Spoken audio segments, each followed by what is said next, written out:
Saudara, untuk mengantisipasi banjir susulan di Makassar, pemerintah Kota Makassar akan mengoptimalkan proses pengerukan sejumlah kanal. Pengerukan diharapkan mampu mengurangi dampak banjir lantaran cuaca buruk masih memungkinkan terjadi.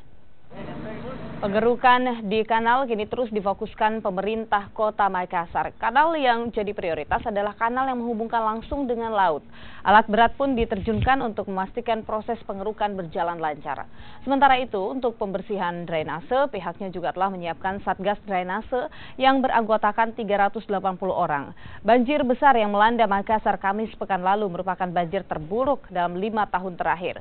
Banjir serupa pernah terjadi pada 2002 dan 2007 lalu.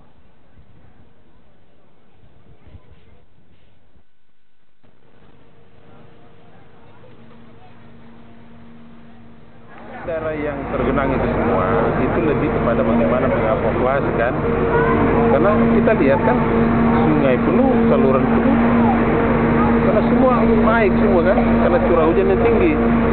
Jadi yang paling utama sekarang adalah bagaimana mengevakuasi itu dulu, karena saya sudah bilang tadi bahwa kapasitas saluran kita itu